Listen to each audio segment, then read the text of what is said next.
자, 말씀 나누겠습니다.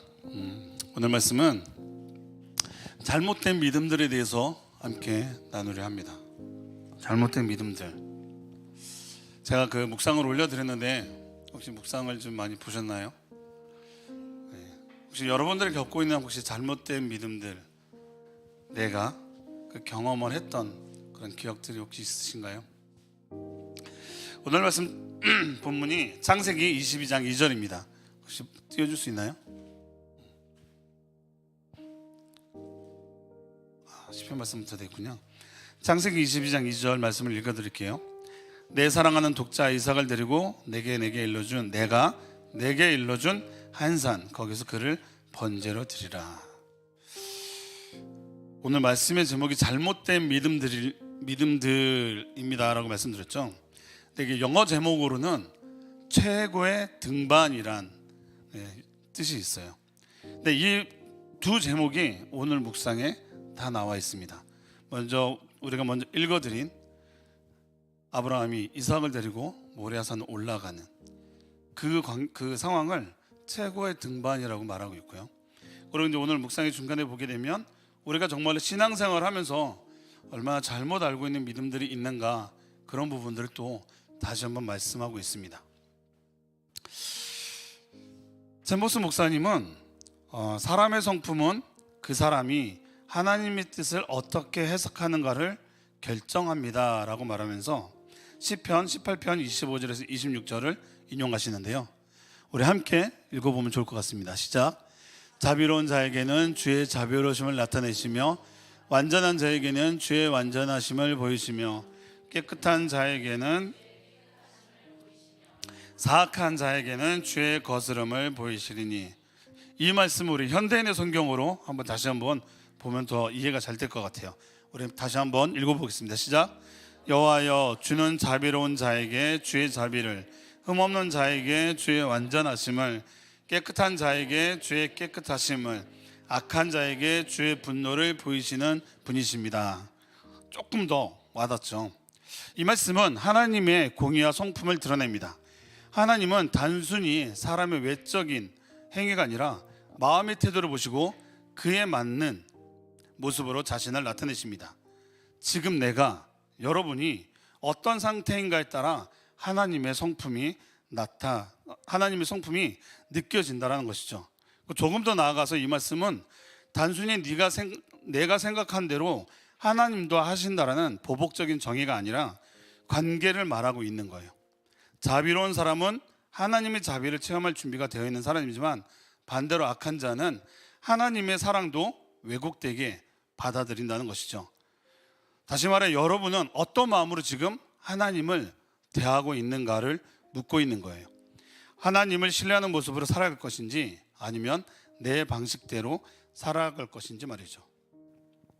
묵상에 이런 표현이 있습니다. 아브라함은 하나님의 명령을 자기 아들을 죽여야 하는 것으로 해석했습니다. 그는 이러한 끔찍한 시련으로 인해 그 당시의 전통을 버릴 수 있었습니다 라고 말합니다. 그 당시의 전통이 무엇일까요? 그래서 한번 제가 구약 배경에 들어있는 그 주석을 한번 봤어요. 어떤 배경이길래 이렇게 얘기를 했을까? 근데 그때 그 고대 근동에는 다산을 보장받기 위해서 짐승 또는 곡식, 그리고 어린아이를 제물로 바치는 그런 전통이 있었어요. 그런 문화가 자리 잡았던 것이죠. 인신제사라고 하죠. 그래서 아브라함은 하나님이 이삭을 바치라고 했을 때 과거의 경험과 전통이 주네, 이삭을 번제로 드려야 되는구나 라고 생각할 수 있었을 겁니다. 우리가 상식적으로 생각하면 이해가 안 되는 말씀이죠. 이삭이 어떤 아들입니까? 100세에 얻은 너무나 귀한 자녀입니다. 그런데 그 아이를 바치라고 합니다. 아브라함은 하나님의 명령을 아들을 죽이라는 것으로 해석했어요. 왜냐하면 그 당시 전통이 그랬고, 또한 하나님의 주권을 인정하는 아브라함은 주신 자도 하나님이시오 거두신 자도 하나님이시라 생각할 수 있기 때문입니다. 그런데 하나님이 원하시는 건 이삭의 목숨이 아니라 바로 아브라함의 믿음이었던 것이죠. 오늘 제목이 아까 영어 제목으로 제가 최고의 등반이라고 말씀드렸잖아요. 아브라함이 모리아산으로 가는 순종의 길이 없었다면 여호와 이레의 하나님을 만날 수 없었을 겁니다. 그래서 챔버스 목사님도 이렇게 말하고 있어요.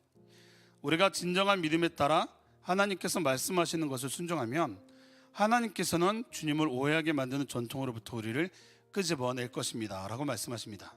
맞죠? 여호와 이레의 하나님을 만나기 전 아브라함은 이삭을 죽여야 끝나는 것을 알고 있었어요. 그런데 그 전통은 하나님 앞에서 잘못된 것이라는 것을 모리아산에 올라갔을 때 알게 된 것이죠. 그래서 오늘 오늘 묵상 제목처럼 그러면 우리가 알고 있는 것들, 그 제거해야 될 잘못된 믿음은 무엇이 있는지 한번 살펴보고자 합니다. 그리고 먼저 전제를 좀 깔아드릴게요. 제가 말씀드린 이 해석은 어떻게 보면 제가 가지고 있는 신앙 안에서 해석되어 주는 부분도 있을 거고요.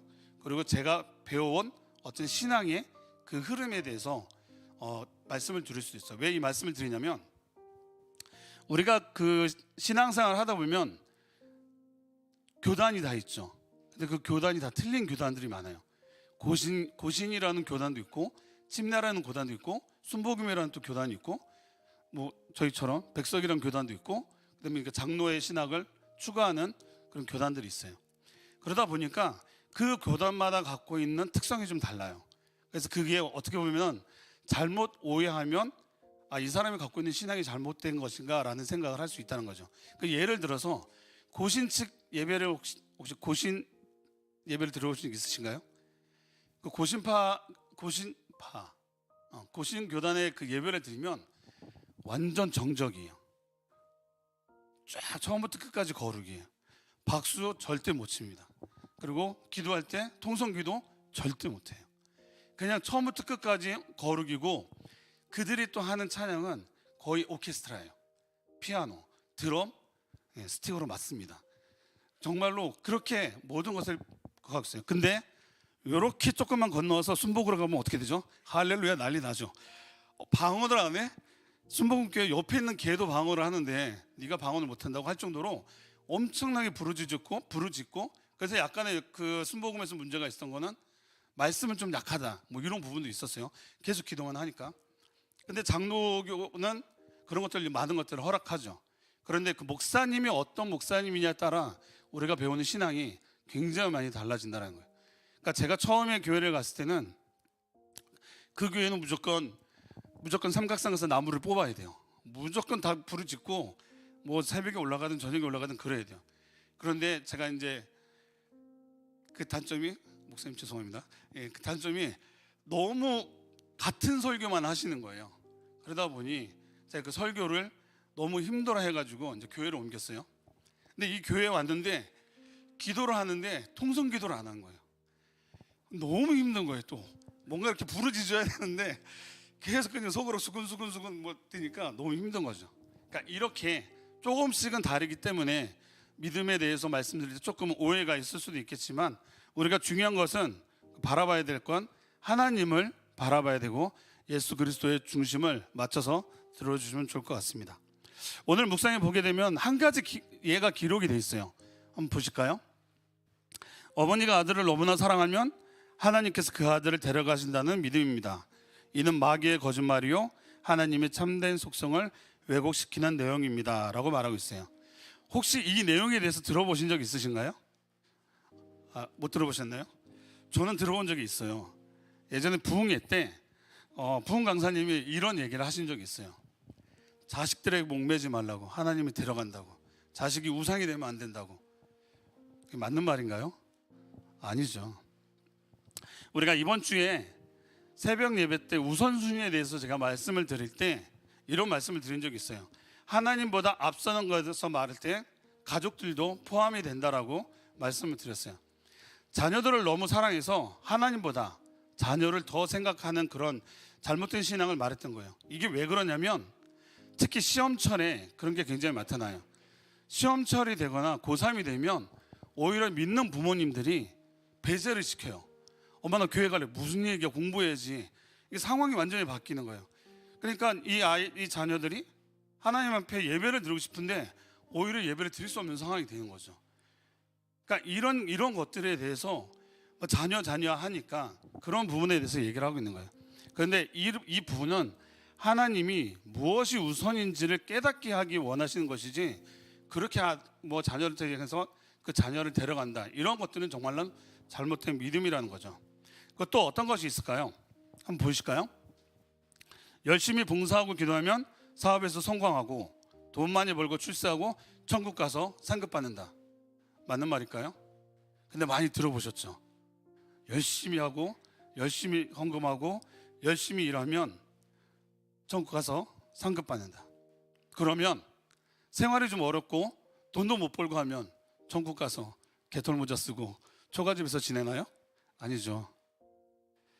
그러니까 이러한 생각들이 교회 안에 많이 심겨져 있어요. 이걸 뭐 저희들 용어대로 하면 만본 신앙이라고 하고 상급 신앙이라고 하는데, 뭔가를 열심히 해야 상을 받고 뭔가 열심히 해야 잘 되고, 그래서 잘 안 된 사람은 봉사를 안 해서 그런 거야, 뭔가 헌금을 많이 안 해서 그런 거야. 헌금해봐 1000배 100배 하나님이 주신다고 했잖아. 그러니까 이런 그 만몬 신앙이 그 교회 안에 적게 들어가 있는 거죠. 그러니까 이 신앙은 사단이 주는 신앙이에요. 사단이 주는 우리를 흐트러뜨리는 계략이라는 거예요. 그게 왜 그러냐면, 사도 바울이 부자여서 하나님이 기뻐하는 사람이 되었나요? 아니잖아요. 그리고 우리 주님도 성경에 나와 있죠. 자신의 누울 자리가 없다고. 그렇게 그 정도로 누리고 살지 않았다는 거예요. 진정한 그리스도인들은 일용할 양식만을 가지고도 감사할 줄 알아야 하고, 주신 직업에 따라 그곳에서 은혜를 나누며 살아가는 사람들을 말하고 있습니다. 그리고 또 어떤 것이 있을까요? 방언이나 초자연적인 역사가 있어야 성령을 받은 것이다. 여러분 어떻게 생각하시나요? 근데 아까 말씀드렸죠. 순복음에서는 약간 이런 부류가 있어요. 뭔가 이렇게 방언 받고 은사 받고 그래야지 하나님이 함께 하시는 거다, 뭔가 이렇게 푸싱을 되게 많이 해서 기도를 할 때 굉장히 많이 그런 부분을 놓고 기도하게 만들어요. 자, 근데 보시죠. 고린도전서 12장 1절에서 3절입니다. 우리 함께 읽어볼까요? 시작. 형제들아, 신령한 것에 대하여 나는 너희가 알지 못하기를 원하지 아니하노니 너희도 알거니와 너희가 이방인으로 있을 때 말 못하는 우상에게로 끄는 그대로 끌려갔느니라.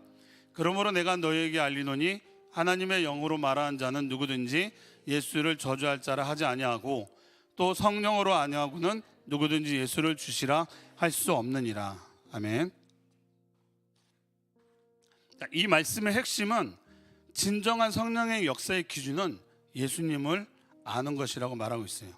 성령의 역사를 통해서만 예수를 주라 시인할 수 있다는 겁니다. 여러분, 성령의 열매는 필요합니다. 있음으로 해서 유익이 더 많기 때문이죠. 그러나 그것에 몰입돼서 자신은 뭔가 선택받은 사람이야, 나는 이런 은사가 있어라고 강조하고, 그렇게 성령을 남용하고, 그리고 또 뭐 방언을 받지 못하는 사람, 은사가 없는 사람에 대해서 정죄하는 모습은 잘못된 믿음을 갖고 있다는 것입니다. 선한 열매 없이 신비한 체험만을 강조하는 것. 그런 사람들을 교회를 흐트러온 거짓 선지자라고 말하고 있어요. 성령의 열매는 하나님이 필요에 따라 주는 선물입니다. 그 선물은 시간이 지나면 소멸될 수도 있다는 거죠. 그러면 우리는 어떤 은사에서도 은사를 너무 갈망하지 말고 주님이 누구신가에 대해서 더 힘써 집중해야 합니다. 우리 마태복음 7장 15절 말씀을 한번 볼게요. 거짓 선지자들은 삼가라. 양의 옷을 입고 너에게 나오니 속에는 노략질하는 일이라. 아멘. 자, 마지막으로 하나만 더 나눠보겠습니다. 이건 우리가 좀 많이 이슈가 됐던 부분인데, 기독교인들의 땅밟기를 어떻게 생각하시나요? 영적 전쟁이라는 이름으로 땅밟기 선교를 합니다. 이들은 특히 여호수아서 말씀을 인용을 많이 하는데요. 여호수아서 1장 3절입니다. 함께 읽어볼까요? 시작. 내가 모세에게 말한 바와 같이 너의 발바닥으로 밟는 곳은 모두 내가 너희에게 주었노니. 아멘. 이 말씀은 단순히 어디든 밟으면 내 땅이 된다는 식의 물리적 정복의 선언이 아니고, 우리의 삶의 영역에서 하나님의 뜻을 따라 믿음으로 나아가는 순종의 행보를 말하고 있는 겁니다. 다시 말해, 하나님의 약속은 분명하지만 그것을 누리기 위해서는 믿음의 발걸음이 필요하다는 것이죠. 그리고 여리고성 말씀을 인용하면서 2010년에 TV에 나왔던 보은사 땅밟기 사건이 혹시 기억하시나요? 굉장히 이슈가 많이 됐었죠. 종교 간에 큰 마찰이 있는 정말로 무례한 사건이었다고 얘기합니다. 이 모습은 기독교 신앙이 전하는 사랑과 존중의 메시지를 왜곡하는 사건이었어요. 그러니까 어떤 분들은 그게 뭐가 나빠 하는 성도님들도 있을 겁니다. 그럼 반대로 부처님의 사랑을 전하겠다고 교회를 삥 둘러서 돌면서 스님들이 목탁 치면서 우리 교회를 돌면 그게 좋겠느냐, 그것이죠. 한번 상상을 한번 해보세요. 그리고 신약 성경 어디에도 그렇게 복음을 전하라고 쓰여 있지 않다라는 겁니다. 여러분, 여리고성을 돌고 무너진 사건은 땅을 밟아서가 아니라 하나님이 하셨다는 것을 알려주기 위한 사건임을 꼭 기억하시기 바랍니다. 이렇게 잘못된 믿음은 자신들의 신념에서 나오는 경우가 많습니다. 이 잘못된 신념을 우리는 분별할 줄 알아야 되고 주님의 부르심에 순종할 수 있어야 합니다. 베드로가 하루 종일 고기를 못 잡고 왔을 때 예수님은 깊은 곳에 가서 그물을 던지라고 말씀하셨죠. 그때 베드로가 자신의 수십 년 된 어부의 경험을 바탕으로 예수님의 말씀을 무시했다면 그물이 찢어질 정도로 거두는 고기 수확의 경험을 하지 못했을 겁니다. 자신의 신념을 깼을 때 고기를 얻는 기쁨을 얻게 되었죠.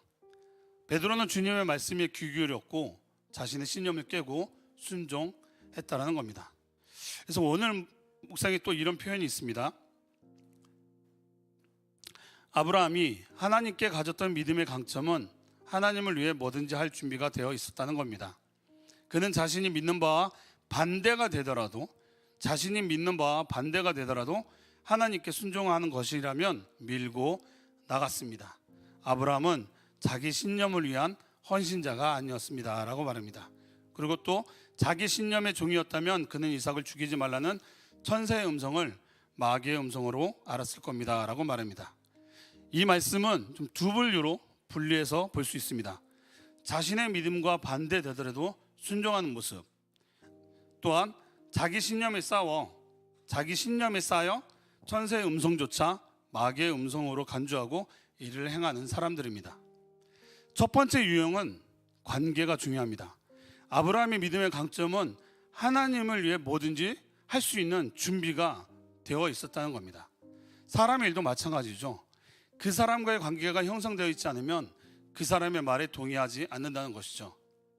그런데 아브라함은 하나님과의 관계가 잘 되어 있었고 그래서 이삭을 죽이기 전에 멈추라는 음성에 멈출 수 있었다는 겁니다.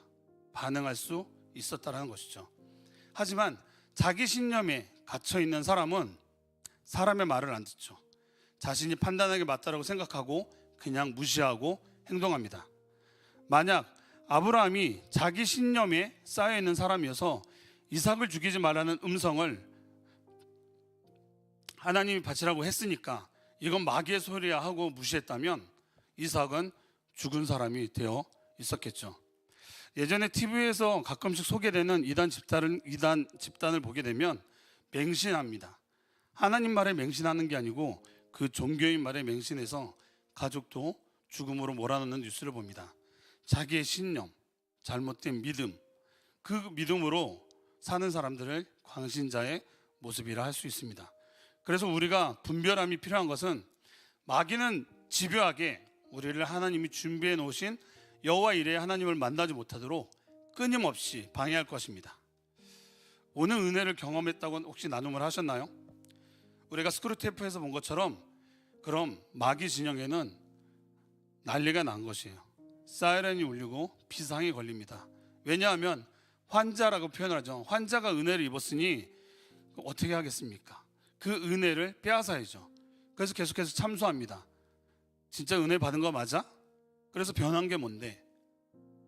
사단은 계속해서 참소합니다. 은혜를 누리지 못하도록 최선을 다한다는 것이죠. 그러면 우리도 최선을 다해 나아가야 합니다. 어떻게? 예수님의 이름으로 나아가야 한다는 것이죠. 그래서 넘어질 수 있습니다. 그러나 우리 옆에서 손 내미는 예수님의 손을 잡아야 되는 것이죠. 영적 전쟁을 준비하고 싸우면 됩니다. 하지만 그냥 싸울 수 없습니다.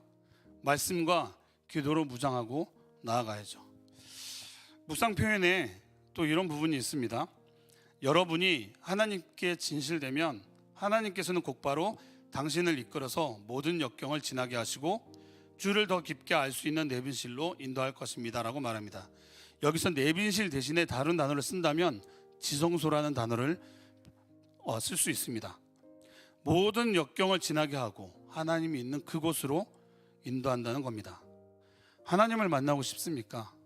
그러면 지성소로 나오십시오.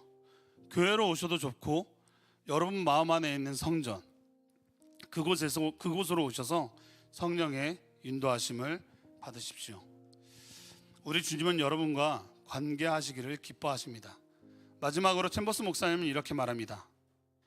하나님께 당신을 시험하라고 구하지 마십시오. 베드로와 같은 장담을 하지 마십시오. 제가 뭐든지 하겠습니다. 당신과 죽는 자리까지 가겠습니다. 누가복음 22장 33절 말씀이죠. 아브라함은 그러한 단언을 하지 않았습니다. 다만 하나님께 진실했으며 이에 하나님께서는 그의 믿음을 정화하셨습니다.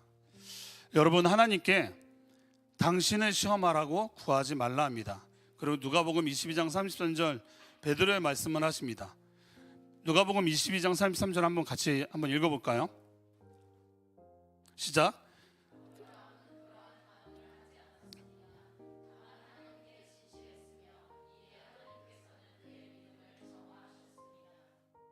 그 다음 장 누가복음 23장 보셨어요? 예. 시작. 저도 이상했어요. 시작. 그가 말하되 주여 내가 주와 함께 오게도 죽는 데에도 가기를 각오하였나이다. 아멘. 주님 가시는 길에 절대 배신은 없습니다 라고 호언장담했지만 뒤에 이어 나오는 말씀이 무엇입니까? 34절 시작. 이르시되 베드로야 내가 네게 말하노니 오늘 닭 울기 전에 내가 3번 나를 모른다고 부인하리라 하시니라. 아멘. 이때 당시 베드로는 예수님이 무슨 얘기 하시는 거야? 나는 그런 사람 아니야. 예수님 걱정하지 마세요. 내가 다 지켜줄게요. 나예요 베드로. 나라고요 베드로. 예수님 아시잖아요. 그런데 베드로는 결국 주님 말씀대로 돼버리고 말았죠. 그럼 우리는 어떻습니까?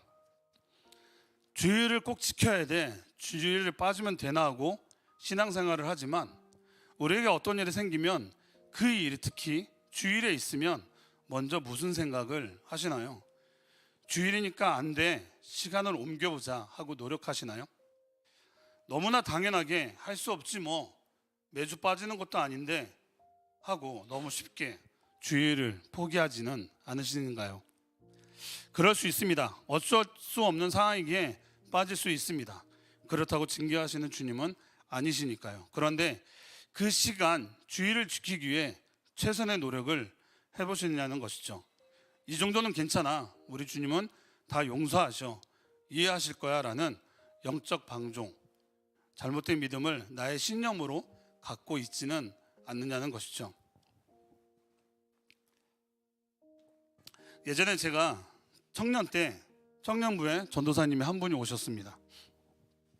그때 주일에 근무가 잡혀 있어가지고 전도사님 제가 이번에 주일에 좀 빠져야 될 것 같습니다. 회사 일 때문에. 그랬더니 뭐 이렇게 묻지도 않으세요. 딱 대박에 그러세요? 형제님 회사를 그만두셔야죠. 바로 나오는 거예요. 그러니까 그때는 뭐 저도 뭐 별로 이렇게 신앙이 없을 테니까 이게 뭐지 하면서 좀 멘붕에 빠질 때가 있었습니다. 근데 많은 청년들이 그런 얘기 때문에 많은 부분들이 시험이 들었던 거예요. 근데 참 재밌는 건 뭐냐면 그런데 어떤 전도사님이 어떤 일이 있어서 주일에 교회를 못 나오셨어요. 그 다음부터는 그 얘기를 안 하시더라고요. 그러니까 장담하면 안 됩니다. 그렇죠? 참 그때는 참 할 말이 많았지만 참 많이 참았죠. 그러니까 여러분 신앙생활에서 장담하지 마세요. 지금 은혜가 있다고 해서 앞으로 어떤 시험이 닥쳐온다 해도 이길 수 있어 생각하지 마시고 지금 시험이 있다 해서 또한 하나님은 나를 사랑하시지 않나 봐 하고 낙담도 하지 마시고 우리가 해야 하는 건 아브라함처럼 장담 없이 다만 진실하게 하나님 앞에 서 있는 것입니다. 그럴 때 여호와 이레의 하나님을 만나게 된 것처럼 말이죠. 말씀을 마무리하겠습니다. 여러분 안에 제거해야 할 잘못된 믿음 자신만의 신념은 무엇이 있으신가요?